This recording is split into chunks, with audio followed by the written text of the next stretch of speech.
Minister of Justice and Attorney General of the Federation, Abubakar Malami, has declared as baseless the alleged illegal sale of 48 million barrels of crude oil exports in 2015 to China, currently being probed by a House ad hoc committee. The Attorney General and Minister of Justice made this disclosure in Abuja while appearing before the House ad hoc committee investigating the alleged loss of over $2.4 billion in revenue, including crude oil exports from 2014 till date. Our correspondent Mary Kanu now reports. In December 2022, the House of Representatives resolved to probe the alleged missing barrels of crude oil allegedly sold in China by some Nigerian officials. The resolution followed a motion moved by member of the House Ibrahim Isiaka, who claimed in his motion that the tip was provided by a whistleblower. The ad hoc committee sent out several invitations to the Minister of Justice and Attorney General of the Federation, Abubakar Malami, which was shunned by him, prompting the committee to issue a 7-day ultimatum for him to appear.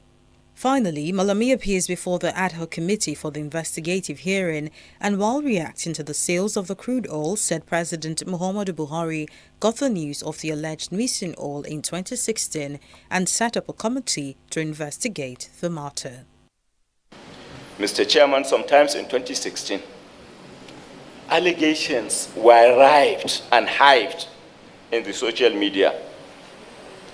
There were allegations of existence of stolen 48 million barrels of Nigerian crude oil in China, said to have been valued at 2.4 billion.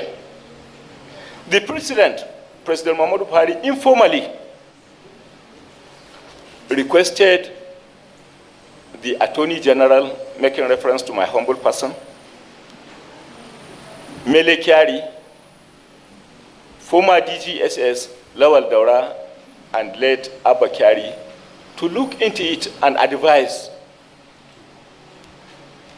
But unfortunately, Mr. Chairman, for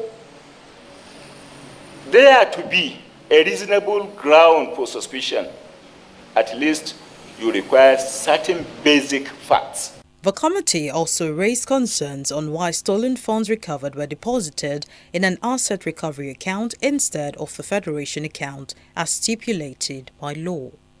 You repeated severally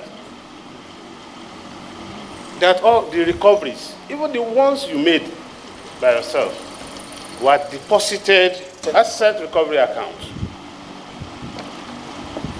Because we are assuming on this part, before we conclude, we still want a guide from you, that part of what is causing the misinformation is because maybe the process or the procedure, we have been contravening them. If you have, for example, a revenue being maintained dedicated to asset recovery for the purpose of transparency and accountability of it, at the end of the day, the monies that goes into the asset recovery account find its way to which account? To the account being referred to under section 162, which indeed the Federation account. Despite requests from the lawmakers, Malami also declines to provide the committee with the case file on the prosecution of the suspects in the fraud case, and following disagreement on the issue, the committee resolved that the AGF should reappear next week. Mary Kanu, TV360, Nigeria.